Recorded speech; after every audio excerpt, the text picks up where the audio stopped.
Hi everybody. So it's time to put the stiffeners onto the right tank. Oh, that's okay. So yeah, we have found a much better way to do it. Last time, the way that this was done was all the stiffeners were put on, so we would outline the piece exactly see where you need to have the sealant. I mean, no need to waste the sealant. And then we would cleco them in place, let that, or cleco the stiffeners in place, let that dry overnight, and then the next day come out, clean the holes, put fresh sealant in with a rivet, and then rivet then. But we're doing it different this time. So this time we're just doing it one at a time.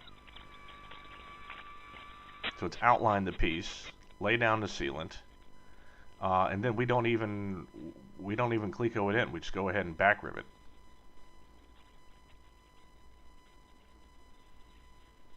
The nice part is that if you push it in just right, there's just enough sealant sticking through the rivet hole. You put you push the rivet in. You don't even have to push it in all the way. You can just push it halfway in, just until it's, because the sealant's gonna grab it. Then once you lay that onto your back plate, back riveting plate, it just kind of fills through. Just push down, give a little bit of a wiggle to the stiffener, make sure it's set nicely, and then go ahead and back rivet. This really came out good. So yeah, those were the exact steps. I'll start it from the beginning. So we outline the piece, and then remove the piece. Put sealant, lay it in inside that line. Make sure that, and then tilt the skin up. Make sure that the little bit of sealant came through each rivet hole. Put the rivets in while the skin's been turned up. Then turn it over, back down. Make sure that the rivets are on top of your rivet plate, which we have, as you can see, covered in blue vinyl from one of the skins earlier. That's just the vinyl covering. Then put the stiffener in place, push it down, wiggle it a little bit, make sure it's seated well in the sealant, make sure all the rivets are up, and then back rivet. Then what I would do is then tilt the skin back up and go ahead and clean using acetone and a rag any of the excess sealant from the skin, also from the back rivet plate. All in all, it took us roughly about 4.5 to 5 minutes per stiffener.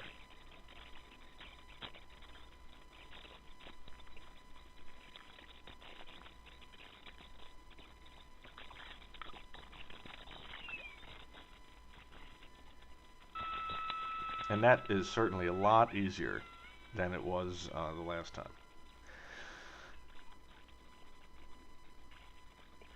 And if you do it just right, you put just an extra amount of sealant, it will push out the sealant that you need to use to kind of cover up the edge. So before I was putting barely enough sealant to make it stick, and then I was gobbing it on afterwards, which I know wasted a ton of sealant.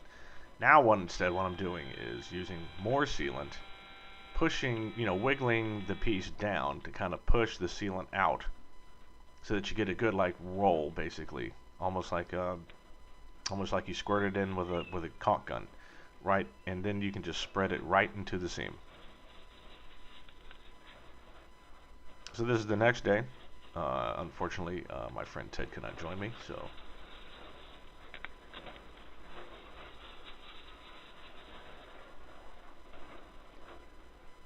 there I am, spreading the sealant, putting the rivets in, making sure that's on top, pushing it down. Now, after riveting, go ahead and clean it up, and then do the next one. Oh, and of course, oh, sorry, yes. And once you're done, you go back and you respread the beads that come out of the side. I just go ahead and spread those across to make sure there's a good seal on both surfaces and not just a bead sticking out between two pieces.